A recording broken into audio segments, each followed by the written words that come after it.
ബാപ്പാം സീരീസിലെ കോട്ടഗിരി കാഴ്ചകൾ തുടരുകയാണ്.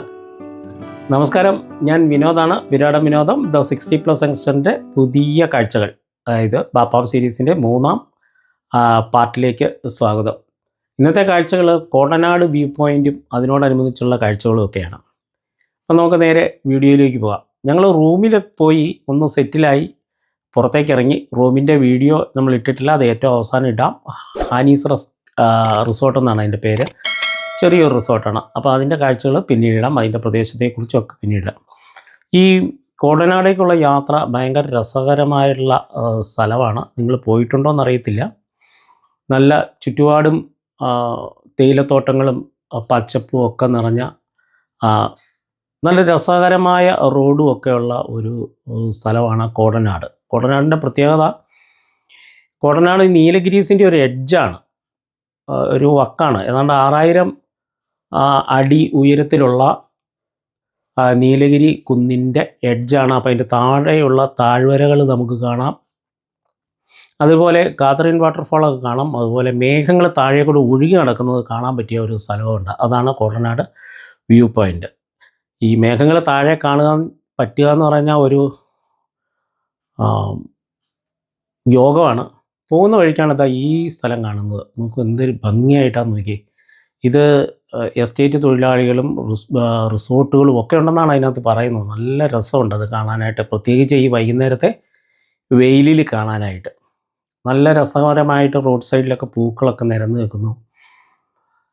നല്ല വെയിലും ഉണ്ട്, എന്നാൽ അത്യാവശ്യം നല്ല തണുപ്പുമുള്ള ഒരു അന്തരീക്ഷമാണ് ഇങ്ങോട്ടേക്ക് പോരുമ്പോൾ. അതുകൊണ്ട് കാറിൻ്റെ ഗ്ലാസ്സുകളൊക്കെ താഴ്ത്തിയാണ് ഞങ്ങൾ യാത്ര ചെയ്യുന്നത്. പോകുന്ന വഴിക്കാണ് ഇതാ ഈ സാധനം കാണുന്നത്. ഇവിടുത്തെ നീലഗിരീസിലെ ഒരു ട്രൈബൽ ഗ്രൂപ്പിൻ്റെ ഒരു വീടാണിത്, ഒരു ട്രൈബൽ ഹോമാണത്. തോട എന്ന് പറയുന്ന ട്രൈബൽ ഗ്രൂപ്പിൻ്റെ കുടിലാണിത്.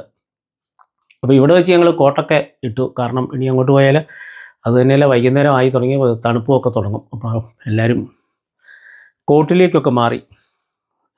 അപ്പോൾ ഇതാ ഒരു പൊമറേനിയൻ പോലെയുള്ള ഒരു പട്ടിക്കുട്ടി എൻ്റെ പുത്രനോട് വന്ന് കുശലം ചോദിക്കുന്നു. അവൻ വാലൊക്കെ ആട്ടുന്നുണ്ട്. പക്ഷേ ഞങ്ങൾ അവിടെ നിന്ന് കുറച്ച് ഫോട്ടോസും ഒക്കെ എടുത്തിട്ടാണ് അവിടുന്ന് യാത്ര തുടർന്നത്.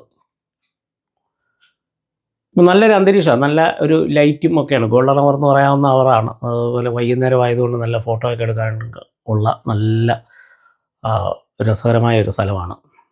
എന്നാൽ നോക്കിയാൽ നല്ല ഭംഗിയാന്ന് നോക്കിയാൽ റോഡ് കാണാനായിട്ട്. ഈ വളവ് തിരിഞ്ഞു കഴിഞ്ഞാൽ കോടനാട് വ്യൂ പോയിൻ്റായി കേട്ടോ. ഇവിടെ ഞങ്ങൾ വണ്ടി ഒതുക്കിയിട്ട് ഇറങ്ങി. ഇനിയൊരു സാധനം കാണിച്ചു തരാം. ഈ വീഡിയോയിൽ നിങ്ങൾ ദൂരെ നോക്കിയാൽ കാണാം. ദൂരെ കാണുന്ന ഒരു പാറ കണ്ടോ, ഒരു പീക്ക് കണ്ടോ. അതിന് രംഗസ്വാമി പീക്ക് എന്നാണ് പറയുന്നത്. രംഗസ്വാമി പീക്കും കൂടാതെ രംഗസ്വാമി പില്ലറും ഉണ്ട്. ഈ പീക്കും പില്ലറും അതിൻ്റെ ഒരു ഇൻ്റർനെറ്റിൽ നിന്ന് എടുത്ത ഒരു ഫോട്ടോ കാണിച്ചു തരാം. ഇതാണ് രംഗസ്വാമി പീക്കും പില്ലറും. ഇത് കംപ്ലീറ്റ് മേഘങ്ങൾ കൊണ്ട് മൂടിയിട്ട് രംഗസ്വാമി പീക്ക് മാത്രം അങ്ങനെ മേഘത്തിൻ്റെ മുകളിൽ നിൽക്കുന്ന ഒരു സീനുണ്ട്. വർഷങ്ങൾക്ക് മുമ്പ് ഒരിക്കൽ വന്നപ്പോൾ അത് കണ്ടതാണ്. ആ ഓർമ്മ വെച്ചിട്ടാണ് വീണ്ടും കോടനാട് കാഴ്ചകളിലേക്ക് വന്നത്. അപ്പോൾ ഇവിടെ ചെറിയൊരു തട്ടുകടയുണ്ട്. ഞങ്ങൾ അവിടുന്ന് കട്ടൻ ചായയും പിന്നെ ബ്രെഡ് ഓംലെറ്റും ഒക്കെ കഴിച്ചു. നോക്കിയാൽ രംഗസ്വാമി പീക്ക് കാണാനായിട്ട് എന്ത് ഭംഗിയാന്ന് നോക്കി. അതിൻ്റെ താഴെ ഭവാനി സാഗർ നദി ഒഴുകുന്നുണ്ട്, അതിൻ്റെ തടാകമുണ്ട്. ഇതൊക്കെ നമുക്ക് കാണാനായിട്ട് പറ്റും. ഇനി അവിടെ നിന്ന് ഇങ്ങോട്ട് മുമ്പോട്ട് കടന്നു കഴിഞ്ഞാൽ 25 രൂപ എൻട്രി ഫീസ് ഉണ്ട്. കാറിനും ആൾക്കാർക്കും 25 രൂപ വെച്ചാണ്. അത് കഴിഞ്ഞിട്ട് ഈ വ്യൂ പോയിൻറ്റിലേക്ക് നമുക്ക് നടന്ന് ഇറങ്ങിപ്പോകാം.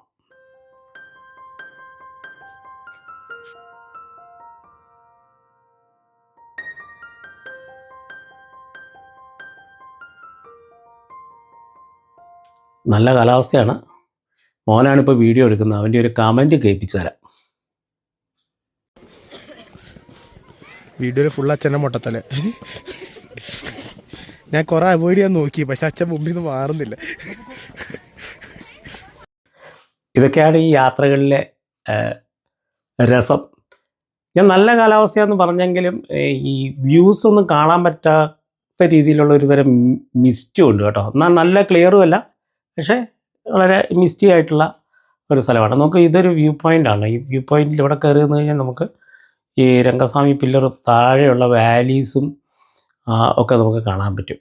ഇപ്പോൾ അതിൻ്റെ 4 മണി 5 മണിയോടെ അടുത്തായി, അസ്തമയം ആയിക്കൊണ്ടിരിക്കുന്നു. അതിൻ്റെ ഒരു കളറ് നമുക്ക് ഇവിടെ ദൂരെ നിന്ന് നോക്കിയാൽ കാണാൻ പറ്റും. ഇത് നീലഗിരീസിൻ്റെ ഒരു എഡ്ജാണ്. കോട്ടഗിരിയും നീലഗിരിയും ഒരേ പ്ലാറ്റോയിലും ഏതാണ്ട് ഒരേ ഉയരത്തിലാണ് ഇരിക്കുന്നതെങ്കിലും ഇതൊരു വക്കായിട്ട് വരും.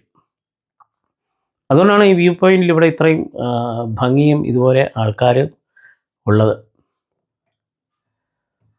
കുരങ്ങുകളൊക്കെ ഉണ്ട്, ആൾക്കാരൊക്കെ നല്ല എൻജോയ് ചെയ്യുന്നു. പണ്ടൊരിക്കലും വന്നു കഴിഞ്ഞപ്പോൾ ഇവിടെ മുഴുവൻ മേഘങ്ങളിങ്ങനെ അടിഞ്ഞ് നമുക്ക് താഴെ വെളുത്ത മേഘങ്ങൾ ഇങ്ങനെ നിൽക്കുകയാണ്. അതിൻ്റെ ഇടയ്ക്കൂടെ തല നീട്ടി രംഗസ്വാമി പില്ലർ നിൽക്കുന്ന ഒരു കാഴ്ച ഇപ്പോഴും മനസ്സിലിരിക്കും. ഒന്നും ക്യാമറയും ഇന്നത്തെ ഡിജിറ്റൽ സൗകര്യങ്ങളൊന്നും ഇല്ലാത്ത ഒരു കാലഘട്ടത്തിലായിരുന്നു എന്ന് മാത്രം. അന്ന് എടുത്ത ഫോട്ടോ എവിടെയോ ഉണ്ട്, പക്ഷേ അത് കണ്ടെത്തേണ്ടിയിരിക്കുന്നു. അതുകൊണ്ട് ആ രംഗസ്വാമി പില്ലർ മാത്രമായിട്ട് നമുക്കിങ്ങനെ മേഘത്തിൻ്റെ മുകളിൽ നിൽക്കുന്നതാണ്. അപ്പോൾ പടിഞ്ഞാറ് സൂര്യൻ അസ്തമിച്ചു തുടങ്ങിയിട്ടുണ്ട്. ഇനി ഞങ്ങൾ കുറേ നേരമൊക്കെ അവിടെ കാറ്റും കാഴ്ചകളും ഫോട്ടോയും ഒക്കെ എടുത്തതിന് ശേഷം ഞങ്ങൾ വെളിയിലേക്ക് വന്ന് ഈ മരത്തിൻ്റെ മൂട്ടിലൊന്ന് വന്നിരുന്ന് നമുക്ക് സൂര്യൻ എങ്ങനെയാണ് നിൽക്കുന്നത് നോക്കി. പടിഞ്ഞാറ് സൂര്യൻ ഇങ്ങനെ നല്ല തിളങ്ങിയൊക്കെയാണ്. ഇവിടെ ഒരു ടവറുണ്ട്, ഇതിനകത്തൊരു ടെലസ്കോപ്പൊക്കെ ഉണ്ട്. അപ്പോൾ ഇവർക്കാർക്കും വലിയ താല്പര്യമില്ലാത്തതുകൊണ്ട് നമ്മൾ ആ ടെലിസ്കോപ്പിലൂടെ ഒന്നും നോക്കാൻ പോയില്ല. കാരണം പ്രത്യേകിച്ച് കാണാനൊന്നും പറ്റില്ല, അതുപോലുള്ള ഒരു അന്തരീക്ഷമാണ്. വീണ്ടും അവിടുന്ന് ഈ തിരിച്ചിറങ്ങി ഇനിയും ഒരു ഫുഡ് ഹണ്ടിങ്ങാണ്, ഭക്ഷണം കഴിക്കാനുള്ള ഒരു ഹണ്ടിങ്ങിന് വേണ്ടിയിട്ടുള്ള ഒരു ഇതാണ്. ഇത് ക്രിസ്മസ് ദിവസമായതുകൊണ്ട് പല ഷോപ്പുകളും തുറന്നിട്ടില്ല. എങ്കിലും ഞങ്ങളൊരു ശ്രമമൊക്കെ നടത്തി ഇങ്ങനെ യാത്ര തുടർന്നുകൊണ്ടിരിക്കുകയാണ്. വീണ്ടും തിരിച്ച് കോട്ടഗിരിക്ക്. ഊട്ടിയിലെ കാഴ്ചകൾ എത്ര കണ്ടാലും മടുക്കില്ല, ഒരിക്കലും അത് ബോറടിപ്പിക്കുകയില്ല. ആ മഞ്ഞും മലകളും പച്ചപ്പും റോഡും പണ്ടത്തെ പോലെയല്ല, ഇപ്പോൾ നല്ല വൃത്തിയുള്ള റോഡും ഒക്കെയാണ് ഊട്ടിയിലുള്ളത്. ഇപ്പോൾ വിരാടം വിനോദം ഈ ചാനൽ നിങ്ങൾ ആദ്യമായിട്ട് കാണുന്നതെങ്കിൽ തീർച്ചയായും ഒന്ന് സബ്സ്ക്രൈബ് ചെയ്യുക. അതുപോലെ വീഡിയോയെക്കുറിച്ചുള്ള കമൻറ്റുകൾ നിങ്ങൾ തീർച്ചയായും രേഖപ്പെടുത്തുക.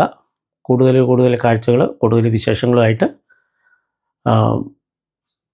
വിരാടം വിനോദം വീണ്ടും വരുന്നതാണ്. അങ്ങനെ കോട്ടഗിരി ടൗണിലെത്തി. വണ്ടി പാർക്ക് ചെയ്യാനുള്ള ഒരു ശ്രമത്തിലാണ്.